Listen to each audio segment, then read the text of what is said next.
I wanted to ask lang, Francine, kasi last time nagkwentuhan tayo, parang konti yung ginagawa. Pero ngayon, ang dami nyo nang ginagawa. May upcoming serie kayo, you have this movie, parang pakiramdam na back in the busy schedule, back in the game.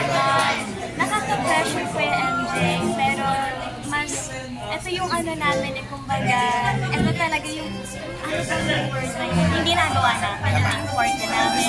Dito kami sanay. And kasi diba nung last usap natin, parang grabe yung, ang bigat ng conversation. But now, nagpunta po kami sa gratefulness kasi tuloy-tuloy yung process. Okay mapagod na may ginagawa kaysa mapagod na walang ginagawa. Oo, tama.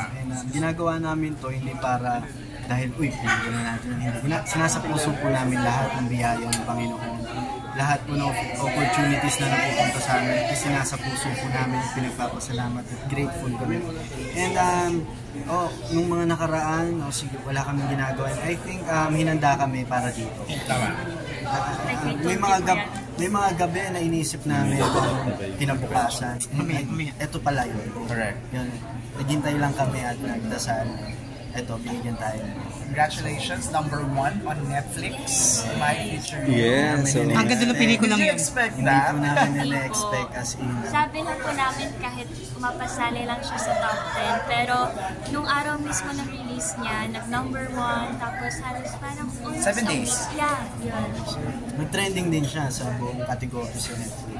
Oo. Tsaka ang ganda ng mga comment. Yun po, sobrang di namin pag nag-usap kami, sobrang nakaka-overwhelm yung mga comment na nababasa namin sa pelikula. Pero yun nga, mas nagiging excited kami na mas may ipakita pa. Kasi may ipapakita at may ipapakita. In hindsight, parang sayang no kung na-promote ng mas maigi, na maingay, na pa... Naniniwala kami kung anong resulta, yun talagang resulta. Okay. Naniniwala Tama kami naman na kung ano ang kinahinatnan ng pelikula at ng lahat ng ginagawa natin sa buhay. Yun talaga. Kung hanggang doon, hanggang doon. Kung hanggang dito talaga. So, sinasabing you'll be the next movie queen and queen na daw ngayon dahil sa mga sunod-sunod yung pelikula at successful na mga movie na ginagawa ninyo. Anong yung comment niyo doon? Nakakatuwa po na masabi po yan, pero siguro po may tamang process kami dyan na kailangan mapatunayan bago namin maako yung title na yan. Since pangalawang movie pa lang naman po namin. Nagsisimula pa lang po kami. So, hindi pa namin iaan sa amin. Nakakatuwa lang na you're very patient. Yes. Ayun, actually yun ang motto ko sa buhay talaga. Yun ang motto namin sa buhay na kahit anong mangyari, naniniwala tayo sa right timing. And ibibigay sa atin. Kung para sa atin, para sa atin. Kung hindi, hindi. Kung para sa iba, maging masaya. So naniniwala ka ba na binigay talaga si Francine sa'yo? Naman. Actually, nakaukit nga sa palad ko. Dapat yun yung title. Sige na sinabi mo eh. Naniniwala ko na lahat na dito talaga, ito talaga yung dadaanan ko. So wait, di mo pa sinasagot. Naniniwala ka na binigay si Francine? 100%. Ikaw naniniwala kang binigay si Seth sa'yo. Kasi originally, in this context, hindi kayo yung magka-partner eh. Diba? Yung landas ko didn't started na kayong dalawa. Yes. So naniniwala ka ba, Francine, na itinakda si Seth at binigay sa'yo? Oh, yes. Yeah. At happy naman kayo pareho doon, ano? Oo naman. Tapos doon sa huling press con nyo kasi parang nakita namin talaga yung level up ng friendship ninyo eh. Meron ba kayong i-share sa amin at sa fans niyo na mas level up pa? Hindi kasi the last time yung interview namin sa inyo noon, ang sabi mo Seth noon sa interview mo, nakita mo yung future mo na siya na. Dahil yun yung title. Nakimog-tumog kami noon. Talaga natangay kami dun sa pakiligan ng mga panahon na yun.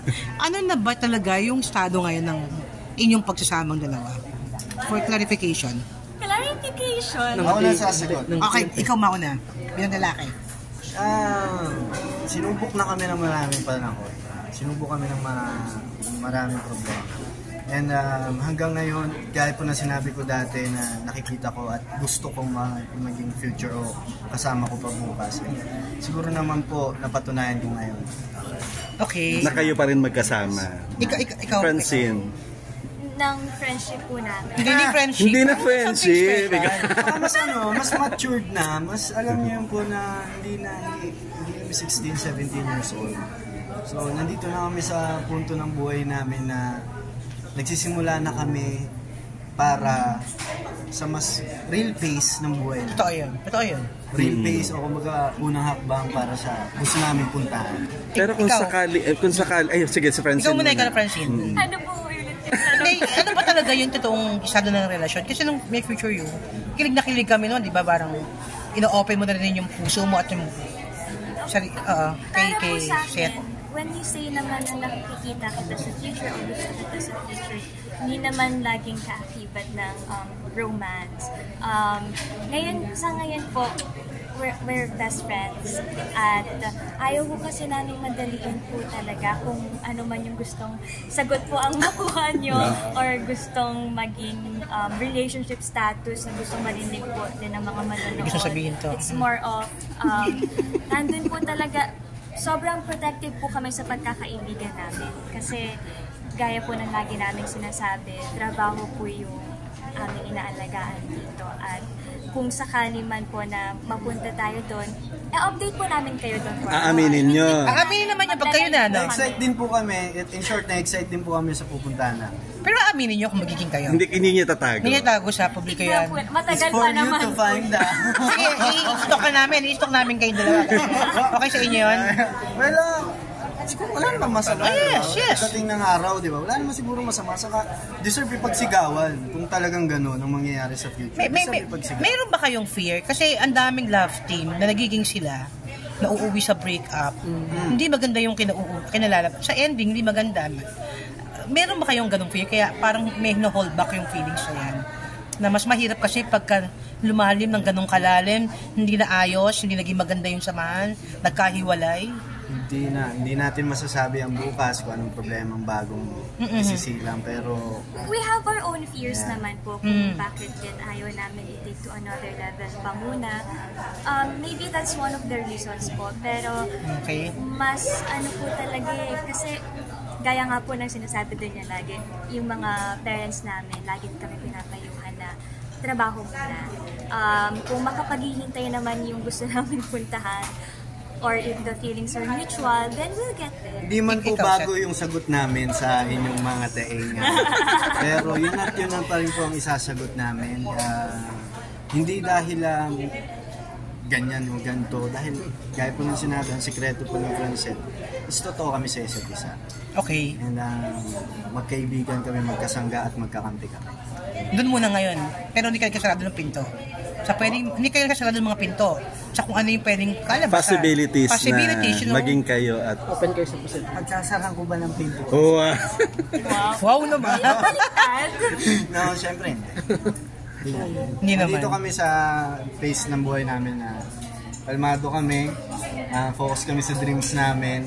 Bandang huli naman, mag-enjoy kami. Definitely ang mga friends at syempre, in their hearts, they're wishing na maging kayo talaga, no?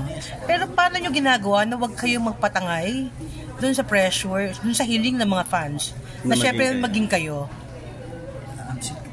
Para sa akin, nagde-decline po kami no. Hindi po, mas pinapakilala lang din namin sa kanila kung ano kami. Okay. So mas sila, nakikita na nila, so, okay. Mas nagiging panatag sila dahil nakikita nila na, sila talaga yan sila eh. Kumbaga kahit anong shade ng umano sa amin, ang iba to sa amin, parang sila na mismo yung, magugulat na lang kayo, ayan yung dalawa, may sariling mundo yan, ganyan yung dalawa. Hindi namin po kailangan mag-lie sa kanila. Yes. Kasi yung relationship naman po namin sa kanila, hindi naman na po bago. Parang magkakaibigan na po kami sa totoo lang. Alam po nila yung totoo, kaya po kahit na may ibang gustong malaman yung totoong score sa aming dalawa, mas ang nakakaalam po talaga nun yung mga fans namin. Natanong na kanina, yung producer niya, sabi niya, ano ba yung sagot niya? Hindi ko gano'n. yung sabi niya, taking risk nga ngayon yung paggawa ng pelikula, we all know that. Pero kayo ba may fear kayo? Siyempre, ang mga tao daw, hindi pa gano'n bumabalik sa sinehan. Lalo na po yung first film namin nga, yung My Future You. Na hanggang ngayon, itong Shumas Not Meaning, papalabas na. Nandun kami, at sinasabi rin naman po sa amin. Sinasabi sa amin ng mga tech natin, ng mga sa ABS-CBN din po na may bagong mundo ngayon ng social media. May bagong universe na na-create ang media. Which is, alam na po natin yun, sa cellphone na lahat tumatawid na sa sobrang dali. challenge namin. And yun nga, kung saan naabot yung pelikula namin, kung anong success namin doon, gagawin namin to ng 100%. So, kung anong mangyari, yun talaga. Ikaw, Francine. Totoo naman po kasi ang dami na nating kahit saan po tayo magpunta, pwede tayo manood. Ang daming apps, ang daming online streaming platforms, at yung iba, tamad na rin bumiyahe para pumunta sa cinema. Mahal ng gasolina, mahal ng ano. Mahal pa yung ticket.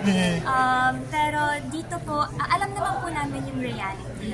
Pero ang promise po namin sa lahat ng binibigay sa amin, 100%. Hindi pwedeng porket konti lang naman manonood nito, konti lang din Ibibigay mo. namin. Oo. Tama naman. Pagtatrabahuhan po namin lahat, lalo po dito. Okay, thank you, Francine. Salamat po. Francine. Salamat po. Ano yung huli na tinanong mo? Hindi na, okay na yun.